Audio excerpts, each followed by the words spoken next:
sore teman-teman, kita kembali lagi dengan program Podcast TV yang selalu hadir bersama dengan narasumber-narasumber yang luar biasa yang menginspirasi kita terkait dengan dunia politik, pemerintahan, ekonomi dan seterusnya nanti.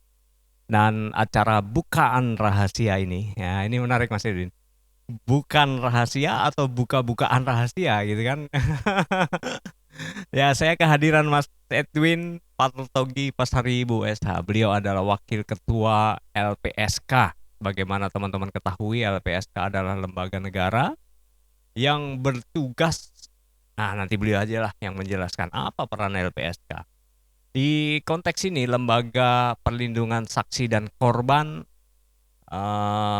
menjadi cukup penting dan vital dalam kancah perpolitikan kali ini. Kita akan lihat sejauh mana LPSK bisa melakukan satu peran dan tupoksinya dalam konteks perpolitikan saat ini. Mas Edwin, selamat datang di Bukan Rahasia. Mas Danang, terima kasih undangannya. Mohon izin Mas Edwin, bagaimana kira-kira LPSK? Apa sih LPSK nih? Mungkin teman-teman banyak yang belum tahu pendengar kita ini, pemirsa ini kita ini. LPSK ini lawan dari buka-bukaan rahasia. Karena berseberangan dong. berseberangan. Karena di LPSK banyak hal dirahasiakan. Oh, banyak hal dirahasiakan. Dirahasiakan. Jadi gimana itu logikanya? Untuk kepentingan perlindungan, untuk menjamin keselamatan ya, dari ancaman jiwa yang dialami seorang saksi, korban, lapor atau ahli, itu kita lebih cenderung adalah merahasiakan posisi mereka. Oh, jadi nggak bisa dibuka-buka dong? Jadi nggak bisa dibuka. Kalau kita publis malah itu kadang-kadang malah menjadi ancaman. Rahasia itu termasuk juga merahasiakan saksi dan korban. Merahasiakan saksi dan korban, dan itu termasuk bagian dari perintah undang-undang. Oh, gitu. Jadi merahasiakan identitas saksi atau korban. Gitu loh. Jadi memang LPSK ini lembaga yang dibentuk ya sebagai anak dari Orde Baru. Karena dia memang lahir dari perintah MPR yang tertuang dalam TAP MPR untuk pemerintah bersama DPR membentuk Undang-Undang Perlindungan Saksi dan Korban. Sejak tahun berapa TAP MPR? Kalau TAP MPR tahun 2001, 2002 ya, tapi kemudian undang-undangnya baru terbit tahun 2006. Undang-Undang 13 2006 tentang perlindungan saksi dan korban. Semangat dari perintah MPR itu adalah karena dulu kan kita yang membuat kita terdorong untuk reformasi adalah soal korupsi dan nepotisme. Ya. Dalam kerangka besarnya adalah kejahatan terorganisir. Nah itulah kemudian didorong supaya ada LPSK, ada lembaga perlindungan saksi korban, agar masyarakat berani untuk menyampaikan apa yang mereka ketahui terhadap kejahatan terorganisir tadi. Gitu. Mengungkap kejahatan terorganisir kan tidak mudah. Mengungkap kejahatan terorganisir, ya kan, gitu. Nah tentu karena juga disadari ketika itu pihak yang menjadi pelaku dari kejahatan terorganisir itu adalah sebagian besar aparat, baik pejabat sipil maupun aparat sipil militer, aparat penegak hukum termasuk di dalamnya. Ya mungkin ada oknum polisi, jaksa, hakim dan segala macam. Itu tantangan yang sudah disadari sejak masa reformasi. Gitu. Sehingga dibutuhkan lembaga yang bisa memberikan jaminan, memberikan dukungan, perlindungan kepada para saksi dan korbannya, agar mereka juga berani menyampaikan kesaksian, baik dalam proses ketika di kepolisian, di penyidikan maupun ketika ada di pengadilan. Gitu. Jadi kalau itu korban dan saksi harus dirahasiakan dari publik, bagaimana mereka bisa bersaksi di persidangan? Oh ya, maksudnya bahwa kami memperkecil ruang publisitas dari si saksi atau korban yang bahasa kami terlindung. Nah, terlindung ini untuk menghindari hal-hal yang tidak perlu. Misalnya menyampaikan pernyataan-pernyataan yang emosional atau seperti apa yang kemudian bisa memukul diri sendiri, ya kan? atau memberikan informasi yang sebenarnya informasi itu bersifat informasi hukum yang nanti lebih baik berguna ketika di hadapan hakim daripada disampaikan kepada pers lebih dahulu misalnya, ya kan. Ya termasuk juga itu juga untuk menghindari mereka teridentifikasi di mana tinggal, di mana aktivitasnya. Karena di dalam konteks perlindungan ada yang kami sebut dengan perlindungan fisik. Di perlindungan fisik itu yang paling rendah disebut kami namakan dengan kegiatan monitoring. Jadi kami memonitoring kegiatan tempat kerja dari terlindung kami dalam waktu tertentu, termasuk juga memasang CCTV misalnya. Nah, di atas itu kalau kami berikan perlindungan fisik yang lebih tinggi levelnya adalah perlindungan yang melekat. Melekat itu ada petugas LPSK yang bersama dengan terlindung selama 24 jam. Gitu. Melekat maksudnya terus didampingi Terus dampingi gitu. Itu kalau yang melekat tuh terlindung itu masih bisa beraktivitas di luar. Nah, tapi ada lagi yang lebih tinggi levelnya dibanding itu, yaitu perlindungan yang sudah menempatkan si terlindung di safe house, di rumah aman. Itu udah setengah penjara. Artinya walaupun bukan penjara, mereka tinggal di tempat tinggal seperti ini misalnya, tapi handphone, alat komunikasi udah nggak boleh. Si yang dilindungi Dilindungi tadi itu sudah tidak boleh lagi pegang alat komunikasi. Ya kayak benar-benar di penjara tuh. Iya, gitu. Nggak boleh update status. Nggak boleh update status. Nonton status boleh. Nontonin status orang, nonton berita nggak apa-apa. Ya kan, nonton sinetron, nonton film nggak apa-apa. Tapi kalau update status, monitoring status, buka pegang handphone, laptop nggak boleh. Gitu. Mas, apakah itu tidak berkompetisi atau tidak saling overlapping antara perlindungan oleh LPSK dengan perlindungan oleh kepolisian? Nggak ada. Nggak ada overlapping karena nggak ada kewenangannya kepolisian. Kalau orang menjadi saksi, menjadi korban, kan juga dilindungi oleh polisi. Polisi penegak hukum ya, penegak hukum dalam arti kata dia kemudian melakukan proses penyidikan, ya kan, menyampaikan hasil proses penyidikannya kepada penuntut umum gitu loh. Tetapi tugas untuk melindungi itu hanya LPSK. Gitu. Nah, kalau seseorang menghadapi ancaman atau intimidasi oleh oknum aparat kepolisian, itu dia bisa menjadi objek yang dilindungi oleh LPSK. Bisa. Tapi karakter kejahatan yang terorganisir itu misalnya gimana? Kalau orang ini merasa diintimidasi oleh polisi?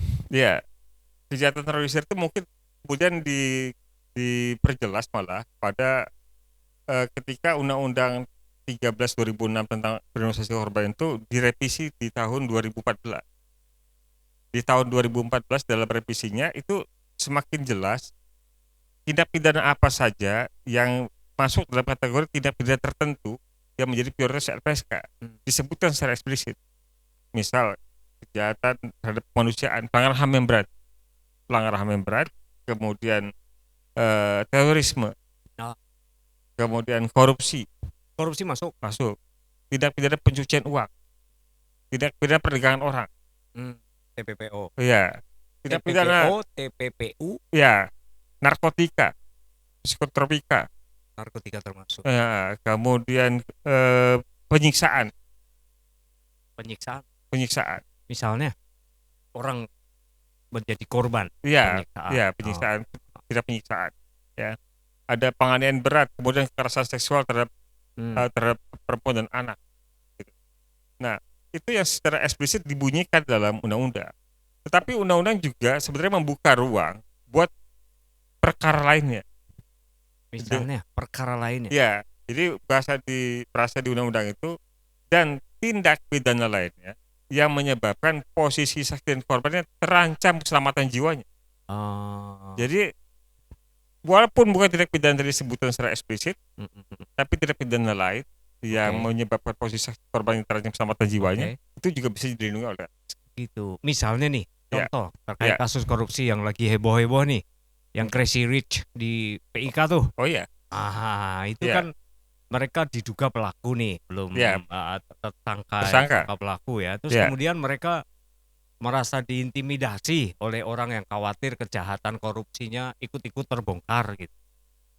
Terus Ya, orang ini, 2 tokoh Crazy Rich ini, meminta LPSK mohon perlindungan. Kira-kira sikap LPSK gimana? Mereka ya, sudah tersangka. ya. Undang-undang itu membuka jalan tersangka untuk dapat perlindungan kalau tersangka itu mau membuka peristiwa itu sebenarnya, Ah, dan ada syaratnya. Tapi kalau di peraturan kita di perundang-undangan Indonesia kita bahwa itu dia bukan pelaku utama. syaratnya bukan pelaku utama. Ya, syaratnya bukan pelaku utama. Syaratnya bukan pelaku utama, syaratnya dia memang mau bekerjasama dengan aparat penegak hukum. Kalau justice collaborator? Itu maksudnya. Oh, Nah, oke. jadi justice collaborator itu adalah saksi yang juga pelaku. Gitu. Jadi dia berkolaborasi dengan aparat penegak hukum untuk menegakkan keadilan. Nah, Hmm. nah dia syaratnya kalau di kita bukan pelaku utama. Kemudian dia mau bekerjasama dengan aparat penegak hukum, dia memiliki keterangan penting untuk mengungkap perkara tersebut. Ya. Kalau tadi disampaikan oleh Mas Danang soal ancaman, bukan hanya ancaman yang nyata, bahkan sifatnya potensi saja itu bisa jadi syarat Syarat untuk untuk memohon dilindungi. kepada Iya, LPSK. LPSK. Jadi Ah, pada kasus ini terbuka sepanjang memang mereka kemudian mau memposisikan diri sebagai pihak subjek yang mau bekerjasama dengan aparat penegak hukum, ah, ya kan? Siapa pihak-pihak orang-orang yang terlibat dalam apa namanya, kita sebut apa itu, mafia tanah, timah, ya kan, ya gitu. Siapa yang terlibat gitu, siapa yang menjadi otaknya, ya kan, siapa yang mendapatkan keuntungannya, gitu. Ya kalau itu mau mereka lakukan dan kemudian memenuhi syarat sebagai justice collaborator, tentu terbuka untuk dilindungi oleh LPSK, ah. gitu. Ya. Ya, Jadi untuk membuat satu apa namanya, justifikasi orang ini bisa dilindungi oleh LPSK, itu di LPSK punya karakter kriteria-kriteria. ya sebenarnya kriteria itu sudah ada diatur di undang-undang. Ada di Ada dalam undang-undang. undang-undang. Jadi Oke. bukan LPSK yang ngarang. Oke. Saya jadi kira jadi peraturan jadi internal. pemerintah dan DPR yang udah ngerumusin. Oke. Gitu. Siap, siap. Nah, menariknya di kasus korupsi saat ini nih, yang Ya, barusan kita lihat banyak artis tersandung masalah korupsi meskipun belum disangkakan ya. Kan katanya ya, Kejagung juga membuat rilis bahwa masih ada orang-orang lain yang akan menjadi tersangka nih mengikuti 2 orang Crazy Rich dari PIK ini. ya, Nah, itu bagaimana sifatnya ya? Kan 2 orang tersangka ini bisa juga diancam oleh beneficiari para penikmat hasil ya. korupsi itu yang lain kan? Artinya Mm-mm. dia menjadi bisa dikategorikan layak untuk mendapatkan perlindungan dong. Oh ya, Kan dia diancam nih, "Jangan ya, bongkar-bongkar saya punya ya." Itu ya ya apa, kita, Mas? ya kita belum bisa memastikan, ya. Mhm. Hanya bisa menduga-duga. Kan. Karena kan pertama dari pihak yang yang saat ini jadi tersangka 2 orang itu saja, eh, belum ada keterangan atau permohonan atau pernyataan bahwa mereka terancam. Di sisi lain juga Oh, itu kalau harus berangkat dari permohonan dari sisi pelaku. ya karena dalam konteks perlindungan itu sifatnya voluntary. Jadi yang membutuhkan harus meminta. Mhm. Gitu. Jadi Harus ada permintaan heeh, dari yang merasa diancam. iya dari yang merasa diancam, ya kan. Jadi kalau kata Mas Dwi, Mas Danang sedang terancam keselamatan jiwanya Nah, karena sering buka-bukaan di podcast ini, saya nggak bisa otomatis melindungi Mas Danang karena informasi Mas Dwi. oh, Saya harus tanya saya Mas harus Danang, memohon ya? saya harus Mas Danang mau nggak dilindungi? Kalau mau, coba buat permohonan dong. Ah, Nah, ada hitam dan putihnya bahwa Mas Danang memang mau dilindungi, nah gitu.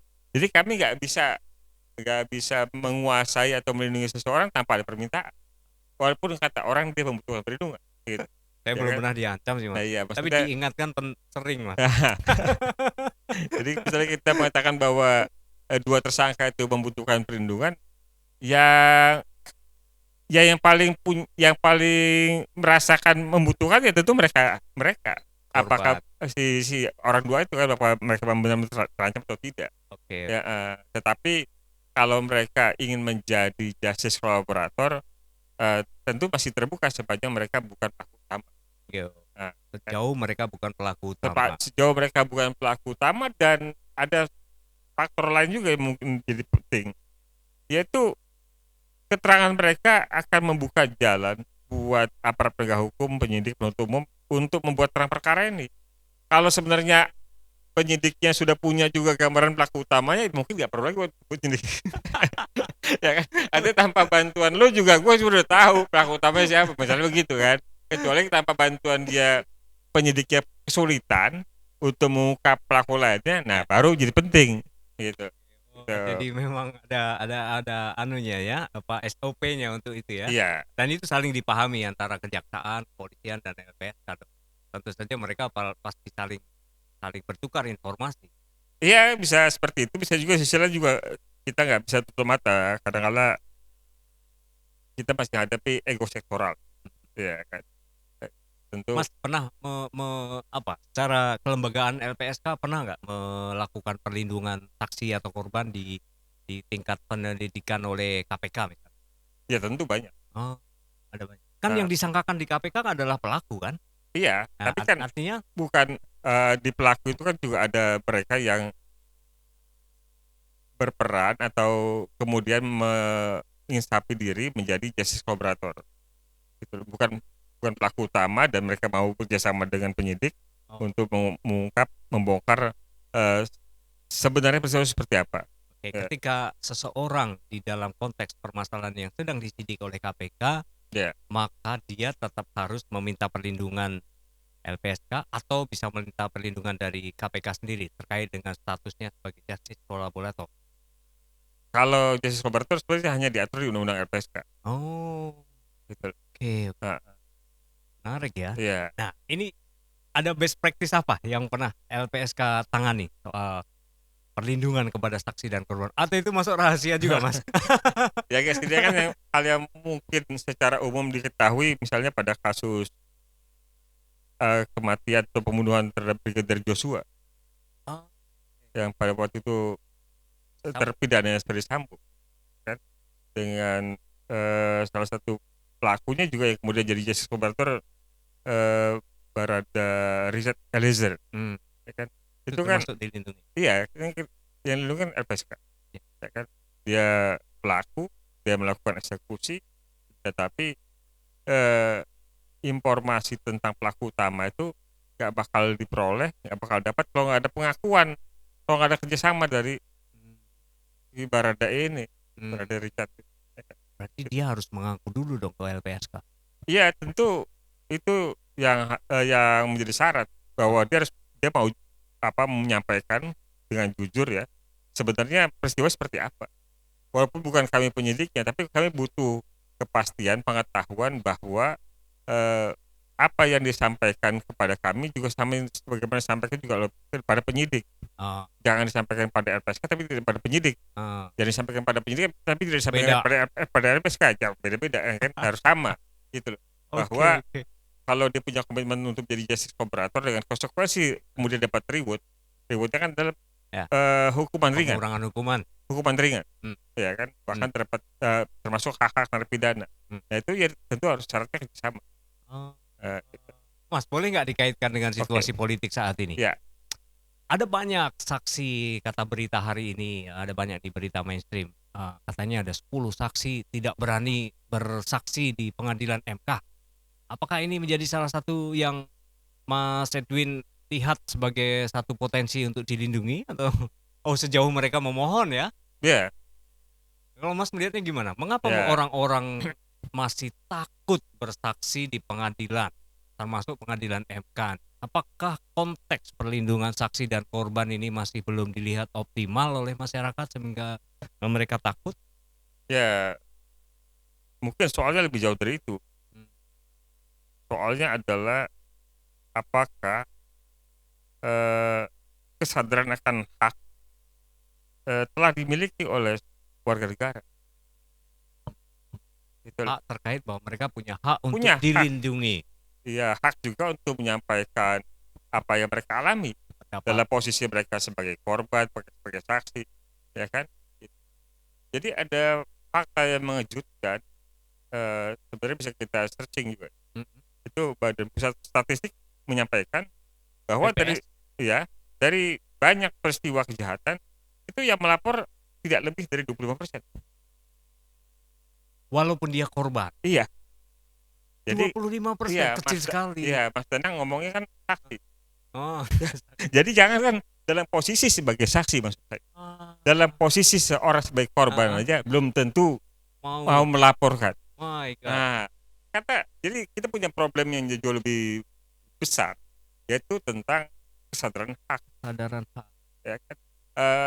Problemnya menurut saya ini jadi sangat struktural, gitu loh. Bagaimana kita bangun kesadaran hak di mana dalam posisi orang merasa ketakutan dengan tempat di mana dia menuntut haknya, ya kan? Bagaimana dia mau sadar hak sementara dia takut untuk lapor polisi? 25%. Ya kan? Kalau dia masih takut lapor, ya kan? Kan berarti yang tempat dia untuk lapor tuh dianggap sebagai ancaman, gitu. Ya. Selama paradigma itu nggak berubah, ya kan? Ya jangankan tadi korban pidana aja jadi korban secara fisik udah menderita aja takut. Ini belum jadi korban pidana kan? Ini kan baru pengetahuan bahwa ada misalnya ada pelanggaran pemilu segala macam, ya kan? Ada ya sistematis segala macam tuh. Tapi problemnya nggak mudah. Ya. Nggak mudah. Kalau mereka tidak muncul ke permukaan untuk melaporkan juga nggak akan diketahui. Lebih banyak problem sedikit. Ya oke lah, mungkin juga nyata ada yang mungkin diancam segala macam ya. Karena itu adalah faktor yang paling penting untuk menggagalkan kesaksian itu ya dari sejak awal, sejak mereka jadi cikal bakal menjadi saksi. Nah contohnya tuh Mas, soal berapa ratus tuh kepala desa, berapa puluh ya, saya nggak ngerti jumlah tepatnya tuh di Jawa Tengah ada mereka menyuarakan takut kalau jadi saksi. Tapi kalau ngomong dalam pemeriksaan takut itu kan problemnya kita nggak tahu. Takut itu apakah sesuatu yang sifatnya eksis karena ada eksternal yang melakukan tekanan verbal gitu, tekanan baik verbal maupun fisik segala macam, atau yang sifatnya dari dalam diri karena psikis aja, karena takut, karena tahu lawannya seperti apa kekuatannya, kemudian ya takut aja kan, psikis kan, gitu loh. Saya tahu Mas Danang punya kekuasaan besar, ya, kalau saya punya masalah Mas Danang saya pasti menghindar, nah gitu ya udah takut aja gitu, daripada ribet gitu. Oh gitu ya. Jadi kan kita belum ini bisa menjelaskan ini abstrak atau nyata, ya kan? Itu tugas Mas untuk membuktikan. Oh iya, bahkan kemudian kita bisa lakukan asesmen psikologis untuk membuktikan itu. Apakah ini abstrak apa nyata? Ini halu apa nyata? Gitu loh. Ya. Nah kalau nyata ada langkahnya ya prosedural. Bahwa kalau orang terancam keselamatan jiwanya, kalau orang diintimidasi, dia punya hak untuk melapor. Ya kan? Pertanyaannya, berani nggak dia lapor? Pertanyaannya yang tempat dia melapor mau nggak merespon dengan profesional. Nah kan itu kan kemudian menjadi problem yang lingkaran tadi. Kenapa kita punya problem tentang kesadaran hak? Iya. Itu artinya misalnya dalam konteks pemilu kali ini nih, yang begitu banyak berita-berita tentang intimidasi nih kepada kepala daerah, kepala desa dan aparatur, macam-macam itu yang dilakukan oleh oknum aparatur juga sebenarnya gitu. Apakah mereka juga boleh karena status mereka sebagai aparatur negara diancam oleh oknum aparatur negara yang lain, mereka juga punya hak untuk melapor? Iya, sebenarnya kan itu hak yang universal, berlaku pada siapa saja. Profesi mereka sebagai aparatur pun boleh lindungin. Bisa. Oh. Bisa. Pengetahuan ini tidak banyak bukan soal pengetahuan tapi juga keberanian. Pertanyaannya apakah mereka mau memposisikan diri sebagai saksi, ya kan? Gitu. Kemudian kalau mereka memposisikan sebagai saksi, ya kalau mereka dapat ancaman, berani nggak mereka melapor? Gitu. begitu lapor jenengan ya diancam lagi oleh orang lain ya apa gitu. Ya kan laporan pertama kan harus lapor kepada aparat penegak hukum. Oh Ya gitu. kan? Oh, ya. Bahwa itu ada, karena itu sebenarnya bisa rebusannya pidana. Ya kan, dari misalnya dari apa namanya intimidasi, ancaman, Ya, itu kan rebusannya sebenarnya pidana. Gitu. ya. Jadi kalau udah ada rebusan pidananya, LPSK bisa masuk. Sebentar, sebentar. Oke. Konteksnya harus laporan terkait ancaman pidana. Iya, Kalau heeh, perdata tidak masuk. nggak masuk. Tugasnya berdasarkan undang-undang tuh untuk melindungi, Orang punya hutang piutang ya. terus diancam. Nah, maka ancaman ini menjadi ancaman pidana baru masuk. Kalau ada perkara pidananya bisa masuk. Nah, Nah, kalau gitu. sekedar Kalau hanya perdata perdata saja nggak bisa. Gitu. eh, tidak masuk dalam Iya, kriteria iya, perlindungan LPSK. iya. Karena LPSK hanya bekerja untuk memberikan perlindungan pada perkara pidana. Nah, ini terkait pemilu yang lagi hot nih, Mas. Iya, Tadi kita bicara iya, perlindungan kepada tersangka koruptor gitu iya, ya. Udah selesai lah, nanti iya, kita bahas lebih detail. Tapi yang perkara pidana pemilu ini kan tercantum di dalam undang-undang pemilu. iya, Di tiap perubahan undang-undang pemilu pasal itu selalu dikaitkan. Jadi ada terus sampai yang terbaru Undang-Undang 7 2017 pun memasukkan pasal pidana di situ.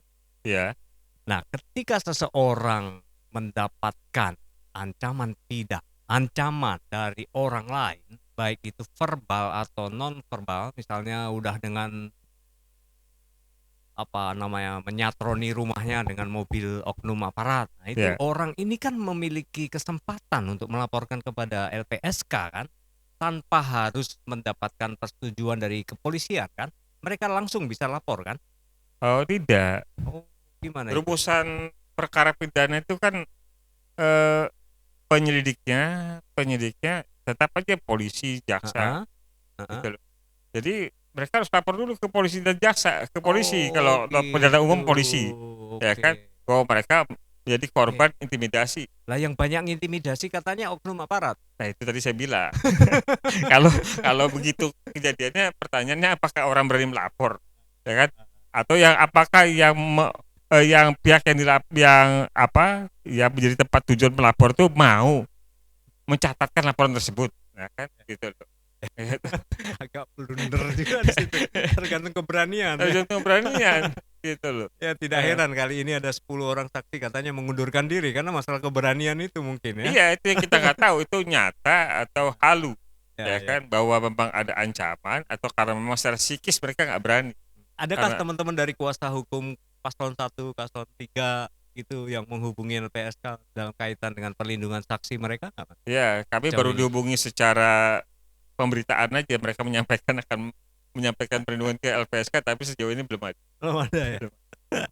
Oke teman-teman, Oke. ini sangat menarik dengan Mas Eh, Edwin ya. Beliau adalah Wakil Ketua LPSK. Satu yang menarik yang kita barusan dapatkan adalah bagaimana proses perlindungan itu bisa diterapkan kepada semua warga negara sebenarnya. Ya, Tetapi dengan catatan ada prosedur, ada ya, kriteria dan termasuk salah satu diantaranya ada orang itu sendiri yang memohon ya. ya, harus ada permohonan. Oke. Baik, Mas Edwin, ada closing note dari jenengan nggak terkait dengan polemik saksi yang begitu banyak dihadirkan di sidang MK ini? Mas ada pendapat apa sekaligus sebagai closing note, Mas Edwin? Ya, melihatnya ini dinamika ya, dinamika yang sedang kita lihat, bahwa saat ini ada mereka-mereka yang ketakutan untuk menyampaikan keterangan di hadapan MK. Kita nggak tahu itu nyata atau problem psikis, tetapi eh, kebenaran itu harus bergulir Hmm, di dalam maupun di luar persidangan MK. hmm.